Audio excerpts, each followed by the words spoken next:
Queridos amigos, sejam bem-vindos ao canal Videira Espírita. Meu nome é Cristina Brito e este é o programa Gotas do Evangelho.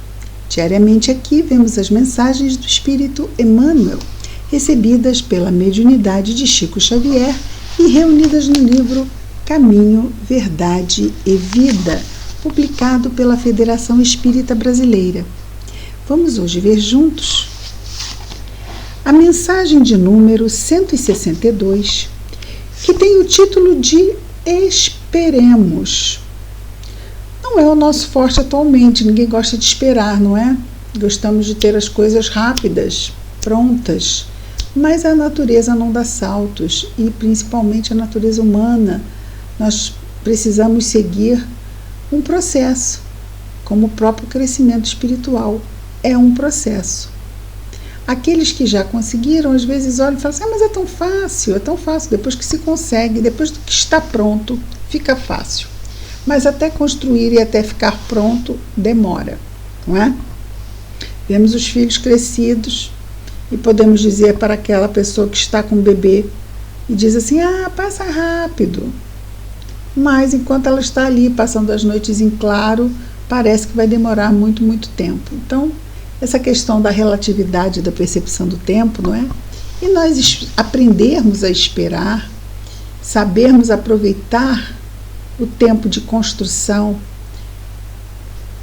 tendo foco no presente, no dia de hoje, porque se estivermos fazendo bem o nosso trabalho no dia de hoje, naturalmente as coisas vão seguir bem o seu rumo. E o versículo destacado por Emmanuel é o versículo de número 20, do capítulo 12 da narrativa de Mateus no Novo Testamento. Nele nós temos: não esmagará a cana quebrada e não apagará o morrão que fumega, até que faça triunfar o juízo. Que isso, estranho, não é? Na verdade, aqui nós vemos um trecho dos dos 4 versículos citados no capítulo 12, que são da profecia, fazem parte da profecia de Isaías do Antigo Testamento. E quem cita esses trechos da profecia é o próprio Jesus, quando ele pede que, é um capítulo onde ele realiza muitas curas, e ele pedia para que as pessoas não o revelassem. Não o revelassem, não dissessem que ele saísse por aí dizendo que ele era o Messias e que ele realizava. Então ele pede que não o revelassem. E aí ele cita Isaías. E nesse versículo dos 4, que são destacados por Jesus da profecia de Isaías, este diz: não esmagará. E aqui Isaías fala do Messias. Fala do Messias. Não esmagará a cana quebrada e não apagará o morrão que fumega, antes que faça triunfar o juízo. Bom, cana quebrada não tem serventia, então o que tem esmagar? Morrão que fumega. Morrão é um objeto que pegou fogo, mas ainda está com resto de fogo incandescente, ou seja, já foi destruído pelo fogo. Então, por que não não apagar? Né? Já não sei para que apagar logo esse resto de fogo, já que já está ardido, não é? Mas Isaías diz que o Messias não esmagaria a cana quebrada. E é claro que aqui ele não fala da cana, nem fala do morrão objeto, nem fala da cana objeto, mas aqui ele quer se referir à questão espiritual. É claro, o Cristo veio tratar da questão espiritual do planeta Terra, da questão moral do planeta Terra, da nossa questão espiritual, da nossa questão moral. Então, quem são? Não o que são?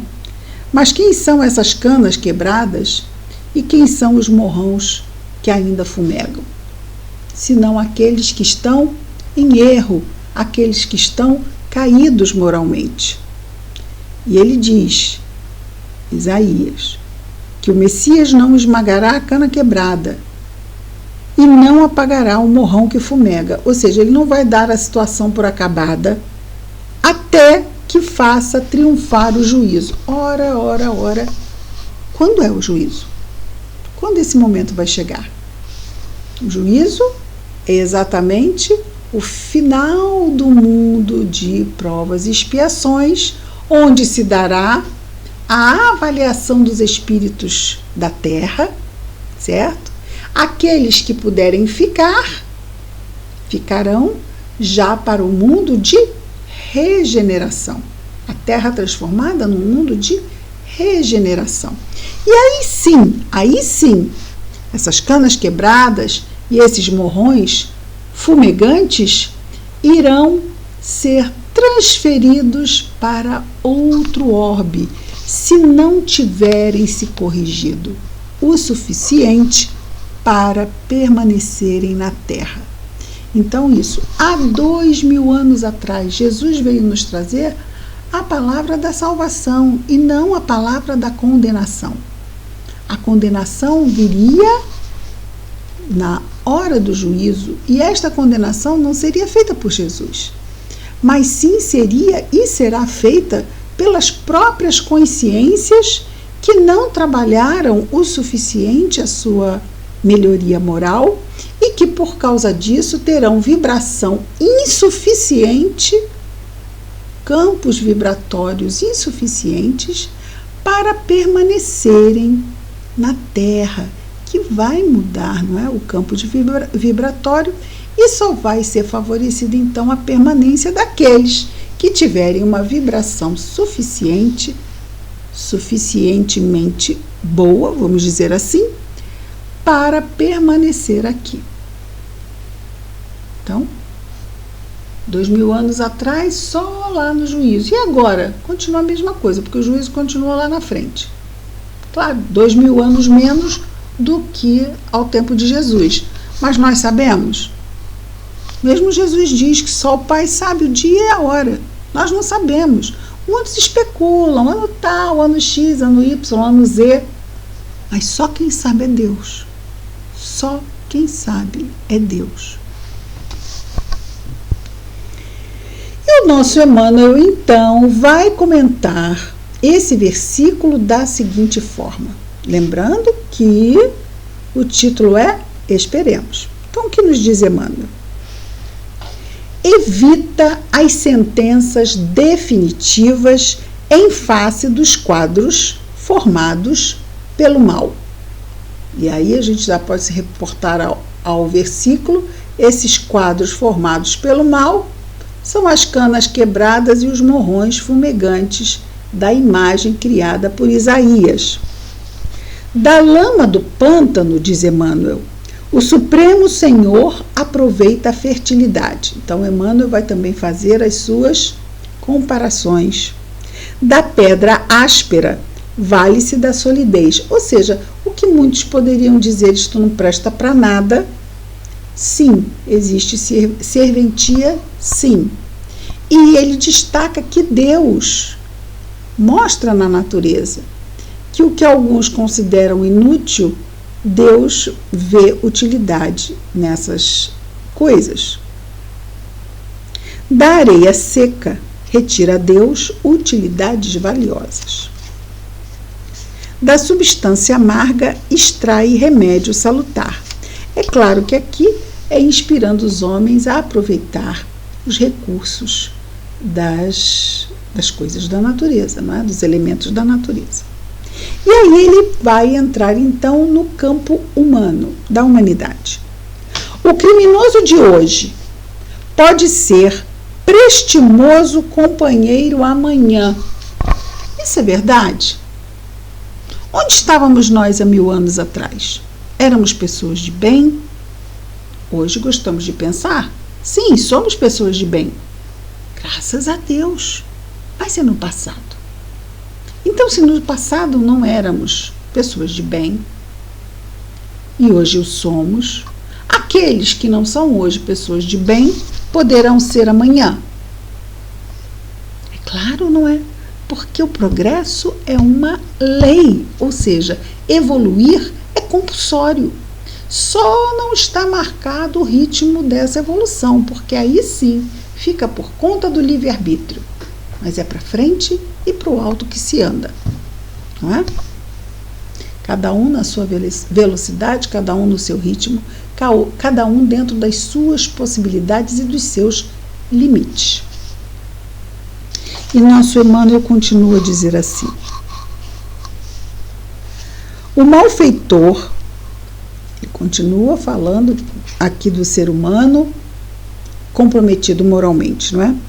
O malfeitor, em certas circunstâncias, apresenta qualidades nobres. Sim, nós temos criminosos que são excelentes pais, excelentes filhos, não é? Então, o malfeitor, em certas circunstâncias, apresenta qualidades nobres, até então ignoradas, de que a vida se aproveita para gravar poemas de amor e luz. Deus não é autor de esmagamentos, é Pai de misericórdia. Não destrói a cana quebrada, nem apaga o morrão que fumega. Jesus falou, quando Tiago e João vieram até ele para dizer: Senhor, tem pessoas aí curando em seu nome, quer que os matemos? Eles disseram isso, os irmãos Boanerges, esses dois apóstolos, muito jovens, impulsivos. E Jesus os chamava de irmãos Boanerges, que quer dizer filhos do trovão, porque eles deviam ser realmente bastante agitados, não é? E Jesus diz: não, eu vim para salvar, não vim para matar. Lindo, né? Mais pura verdade. Não desprezes... sim, antes pulei uma linha, desculpa. Suas mãos reparam estragos, no caso, Deus. Suas mãos reparam estragos, seu hálito divino recompõe e renova sempre. Então, mesmo quando se chegar na mudança planetária e esses espíritos ainda, por ação do próprio livre-arbítrio, se mantiverem canas quebradas, morrões fumegantes, não haverá nenhum tipo de destruição com relação a eles, de forma alguma. Eles apenas serão recolocados num mundo que melhor atende às suas condições morais. Então, até nisso também existe misericórdia, tanto para eles quanto para aqueles que ficarão na Terra, que poderão seguir, então, os seus caminhos evolutivos, não mais compartilhando-os com esses que, pela própria decisão dos seus livre-arbítrio, livre-arbítrios, cada um tem o seu, decidiram não avançar moralmente. Por quê? Porque ainda não estavam dispostos a se impor as disciplinas que exigem, é claro, para nós mudarmos, temos que imprimir disciplina. Sem disciplina não há mudança, não é? Sem disciplina não há mudança. Então, nem nessa transferência de mundos haverá violência para com eles. Eles poderão, assim como aqueles que vieram de Capela para o planeta Terra,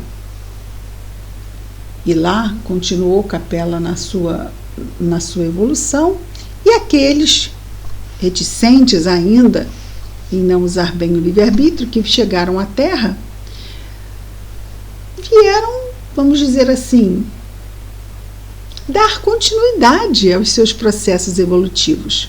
E ainda ajudaram os nativos do próprio planeta Terra, impulsionando-lhes também com a sua inteligência e a moral que já tinham desenvolvido, aqueles que aqui estavam ainda tão atrasados. Então, da mesma forma, os que saírem da Terra e forem para outro orbe estarão num mundo mais adaptado às suas condições morais, mas eles, em lá chegando, também vão ajudar a impulsionar a evolução desse novo orbe. Então, em tudo vemos a misericórdia divina aliada à justiça.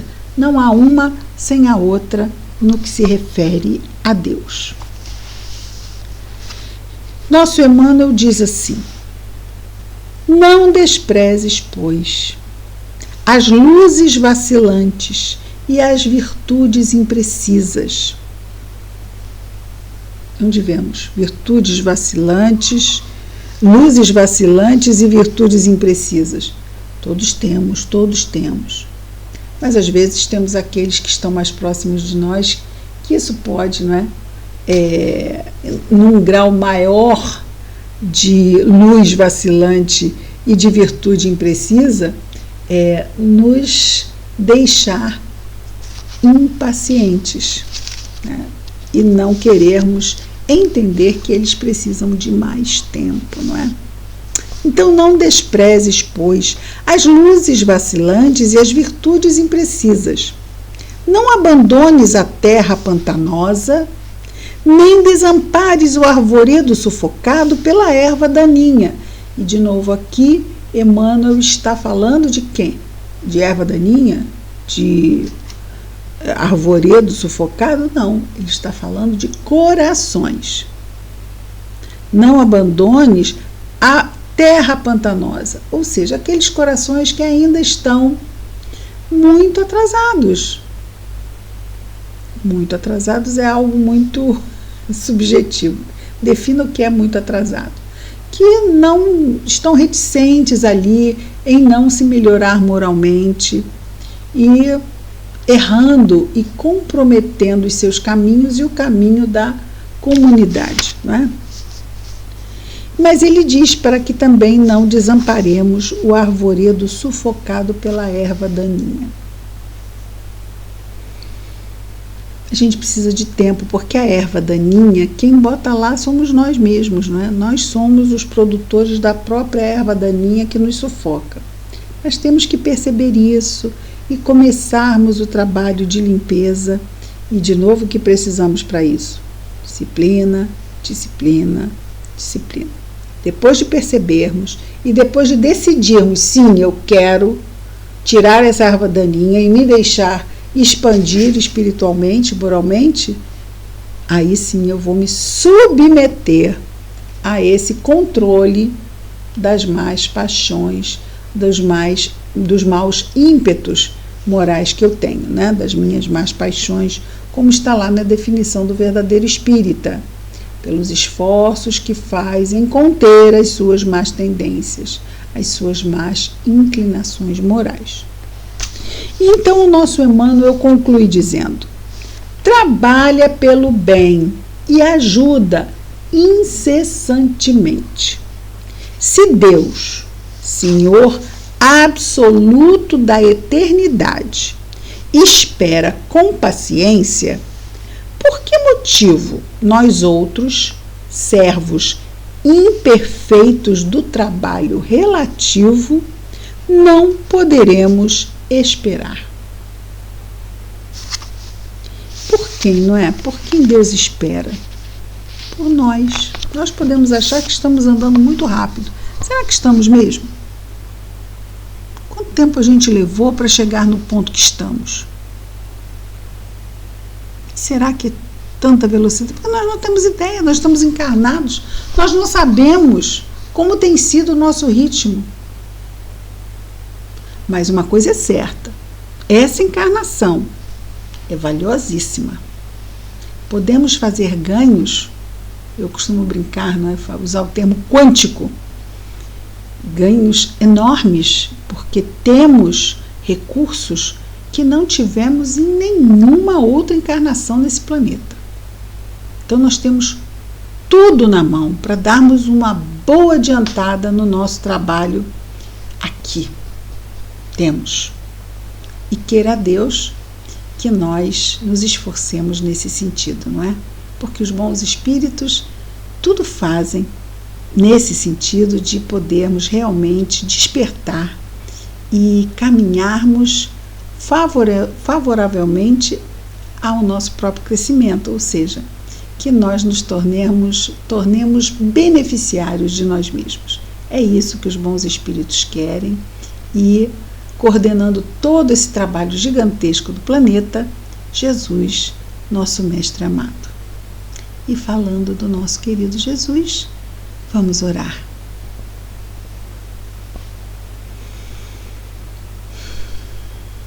Querido Mestre Jesus, obrigado, Senhor, por mais este dia em nossa encarnação, pelos desafios benditos que com certeza vêm para nos ajudar a despertar e a perseverarmos nos nossos caminhos, nas nossas determinações de trabalharmos a continuidade do nosso crescimento e sabermos esperar não apenas a nós próprios no nosso processo, que às vezes é muito mais lento do que gostaríamos que fosse, mas também os dos nossos irmãos queridos que compartilham conosco as lutas do dia a dia.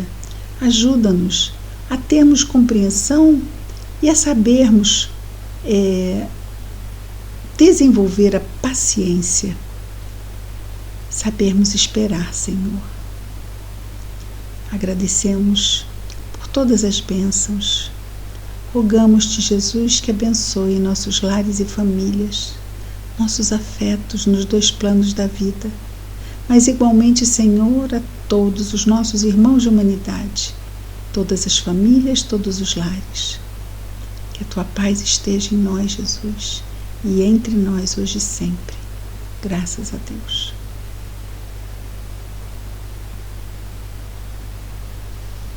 É isso, queridos amigos. Amanhã estaremos de volta com mais um programa Gotas do Evangelho. Muita paz a todos.